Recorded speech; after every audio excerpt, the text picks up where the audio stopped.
for mennesker kun. But senpai, I mix people and hydras. And by the way, what the fuck is a hydra? Okay, en hydra det er et relativt simpelt flercellet organisme, som er i familie med søanemoner og vandmænd. Og grunden til, at man gerne vil mixe den sammen med mennesket, er fordi, at man gerne vil stoppe menneskets cellers aldringsproces, hvilket er hydraens speciale. But senpai, how?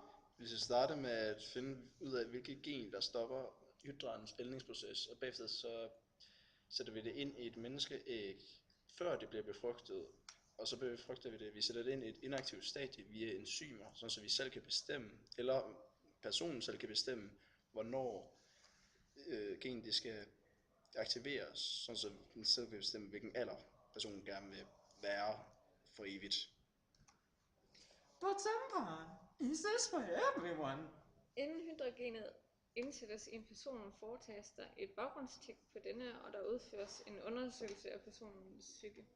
Dette betyder, at folk med en uren straffeattest eller alvorlige mentale problemer ikke kan få hydrogenet indsat. Dette gør vi for at sikre os et sikkert samfund. Done.